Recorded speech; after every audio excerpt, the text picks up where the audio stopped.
আসসালামু আলাইকুম রহমতুল্লাহ। সুপ্রিয় শিক্ষার্থীবৃন্দ, মেকানিক্যাল ইঞ্জিনিয়ারিং চ্যানেলের পক্ষ থেকে তোমাদের সকলকে জানাচ্ছি আন্তরিক শুভেচ্ছা। এই ভিডিওটা তৈরি করছি ষষ্ঠ শ্রেণীর শিক্ষার্থীদের জন্য। ষষ্ঠ শ্রেণীর ইসলাম শিক্ষা বইয়ের প্রথম অধ্যায় আকাইদ এর 11 নম্বর পর্বে আজকে দেখব পৃষ্ঠা 12 এর কাজের সমাধান। ভিডিওটির ডিসক্রিপশনে এবং পিন কমেন্টে প্রত্যেকটি ক্লাসের প্লেলিস্টের লিঙ্ক দেওয়া আছে, সেখান থেকে তোমাদের যার যে বিষয়ের ভিডিও দরকার খুব সহজেই দেখে নিতে পারবে। শিক্ষার্থীরা আখিরাতে স্তরসমূহের একটি ধারাবাহিক তালিকা তৈরি করবে, ঠিক আছে? দেখো, এই কাজটি শিক্ষার্থীদের জন্য ইসলামী আকীদার গুরুত্বপূর্ণ একটি বিষয় অনুধাবন করতে সহায়ক হবে। নিচে আখিরাতের স্তরসমূহের একটি ধারাবাহিক তালিকা দেওয়া হলো, যা শিক্ষার্থীরা ব্যবহার করতে পারবে। আখিরাতে স্তরসমূহের ধারাবাহিক তালিকা।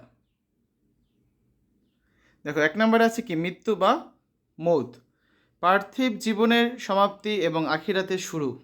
2, কবরের জীবন বা বারজাখ, মৃত্যুর পর মানুষের আত্মা কবরের জগতে প্রবেশ করে, যেখানে প্রশ্ন করা হয় এবং পরীক্ষা শুরু হয়। 3, কবরের প্রশ্ন, মুনকার ও নাকির নামক 2 ফেরেশতা দ্বারা প্রশ্ন করা হয়, তোমার প্রভুকে, তোমার দিন কি, তোমার নবীকে। 4, কবরে আযাব বা শান্তি, ঈমানদারদের জন্য শান্তি এবং কাফিরদের জন্য শাস্তি নির্ধারিত হয়। 5, কিয়ামতের দিন মানে ইয়াউমুল কিয়ামাহ, সকল মানুষ পুনরুত্থিত হবে এবং একত্রিত হবে হিসাবের জন্য। 6, হিসাব ও কিতাব, মানুষের জীবনের সব কাজের হিসাব নেওয়া হবে এবং আমলের খাতা উপস্থাপন করা হবে। 7, মিজান বা তুলাদণ্ড, ভালো ও মন্দ আমল পরিমাপের জন্য তুলাদণ্ড স্থাপন করা হবে।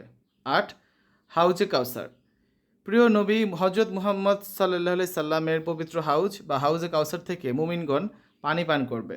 9, সিরাত সেতু, এটি সূক্ষ্ম সেতু যা জাহান্নামের উপর দিয়ে জান্নাতে যাওয়ার পথ, ইমানদাররা পার হবে, কাফেররা নিচে পড়ে যাবে।